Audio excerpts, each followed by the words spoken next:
दोस्तों, आप सुदर्शन चक्र के बारे में तो जानते ही होंगे। वह बड़ा ही शक्तिशाली शस्त्र था जिसका उपयोग स्वयं भगवान विष्णु करते थे। परंतु सुदर्शन चक्र ने एक बार ऐसी गलती कर दी थी जिसका बहुत बड़ा परिणाम उसे भुगतना पड़ा था। जानने के लिए बने रहे हमारे साथ वीडियो के अंत तक। एक जमाने में शत्रु प्रसूधना नाम का एक असुर था। वह भगवान शिव का बहुत बड़ा भक्त था। भगवान शिव की तपस्या कर उसने एक वरदान हासिल कर ली थी। वरदान यह था कि उसकी मृत्यु एक ऐसे शस्त्र से हो जिसको चलाने वाला या धारण करने वाला कोई ना हो, जिसका अर्थ यह था कि शस्त्र अपने आप आकर उसका वध करे बिना उसे कोई चलाने वाले के। असुर को लगता था कि इस वरदान से उसकी मृत्यु कभी नहीं हो सकती और वह निडर हो गया। इसी वरदान के घमंड के कारण असुर स्वर्ग लोक पर आक्रमण करता है और उस पर कब्जा कर लेता है। हारे हुए स्वर्ग के सभी देवता इस मुश्किल से मुक्ति पाने के लिए भगवान विष्णु के पास जाते हैं और उनसे मदद मांगते हैं। देवताओं पर आए इस मुश्किल को सुनकर भगवान विष्णु उन्हें आश्वासन देते हैं कि वे उनकी मदद करेंगे।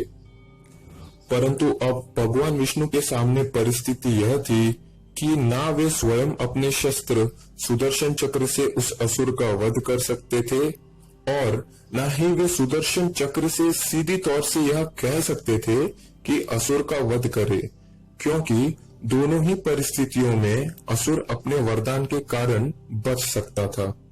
भगवान विष्णु विचार करते हैं कि अगर वे सुदर्शन चक्र से ये नहीं कह सकते कि असुर का वध करे, तो उन्हें एक ऐसी परिस्थिति उत्पन्न करनी होगी जिससे सुदर्शन चक्र बिना उनके कहने पर स्वयं जाकर असुर का वध करे।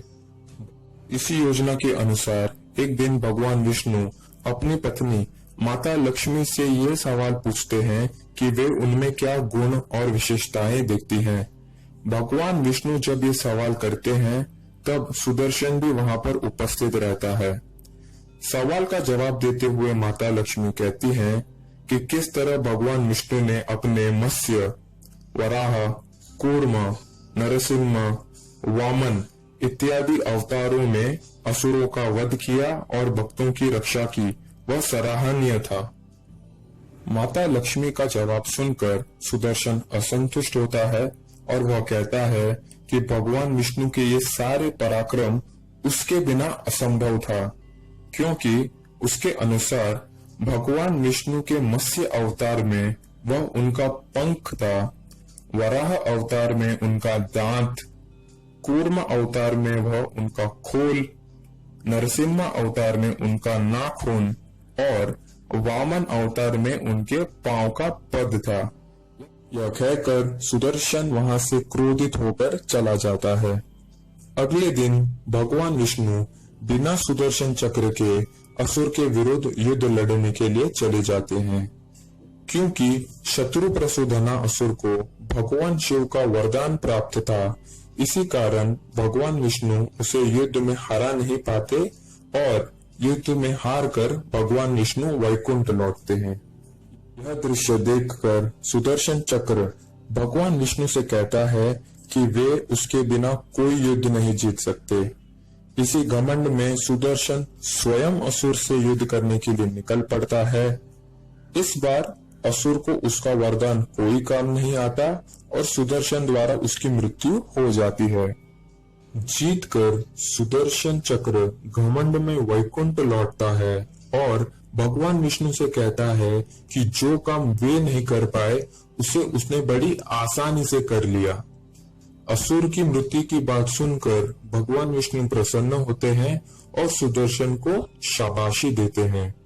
शाबाशी देने के बाद भगवान विष्णु सुदर्शन चक्र को अपने स्थान यानी उनके दाएं हाथ में विराजमान होने के लिए निवेदित करते हैं।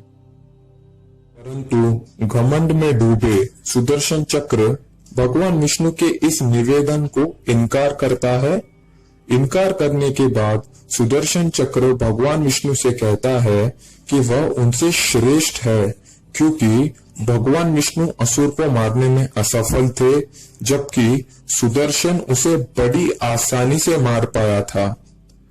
सुदर्शन यह मान बैठता है कि वह भगवान विष्णु से भी श्रेष्ठ है। भगवान विष्णु के कई समझाने पर भी सुदर्शन नहीं मानता है। भगवान विष्णु उसे यह भी समझाते हैं कि असुर को भगवान शिव का वरदान प्राप्त था। वे चाहते तो बड़ी आसानी से असुर का वध कर सकते थे, परंतु उन्होंने भगवान शिव के वरदान का सम्मान रखा। परंतु इतना समझाने के बाद भी सुदर्शन चक्र नहीं मानता है। अब भगवान विष्णु को यह जरूरी लगता है कि वे सुदर्शन चक्र के इस घमंड को तोड़े। इसीलिए वे सुदर्शन से कहते हैं कि अगर वे वास्तव में स्वयं को श्रेष्ठ मानता है तो उन्हें आमने सामने के युद्ध में हराकर दिखाए। इस युद्ध के लिए दोनों को पृथ्वी भूमि में जन्म लेना होगा। फलस्वरूप सुदर्शन चक्र हयहयास के पुत्र के रूप में माहिष्मती राज्य में जन्म लेता है। इस जन्म में वह कार्तवीर्य अर्जुन के नाम से जाना जाता है। दूसरी ओर भगवान विष्णु ऋषि जमदग्नि और रेणुका के पुत्र के रूप में जन्म लेते हैं। यह उनका परशुराम अवतार होता है। भगवान विष्णु और सुदर्शन चक्र के बीच हुई सहमति के अनुसार परशुराम और कार्तवीर्य अर्जुन के बीच में भीषण युद्ध होता है। इस युद्ध के अंत में परशुराम कार्तवीर्य अर्जुन का वध कर देते हैं।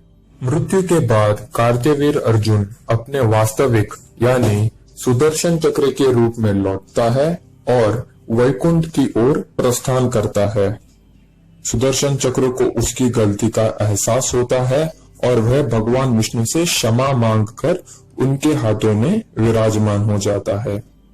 इस कथा का नैतिक मूल्य यह है कि मनुष्य को अपने उपलब्धियों का अहंकार नहीं करना चाहिए और न ही अपनी उपलब्धियों के बल पर किसी को नीचा दिखाना चाहिए। जय श्री कृष्ण। अगर आपको यह वीडियो पसंद आया तो कृपया हमारे चैनल को सब्सक्राइब कीजिए। हम इसी तरह आपके लिए आध्यात्मिक कथाओं से जुड़े नैतिक मूल्य को आपके सामने प्रस्तुत करते हैं।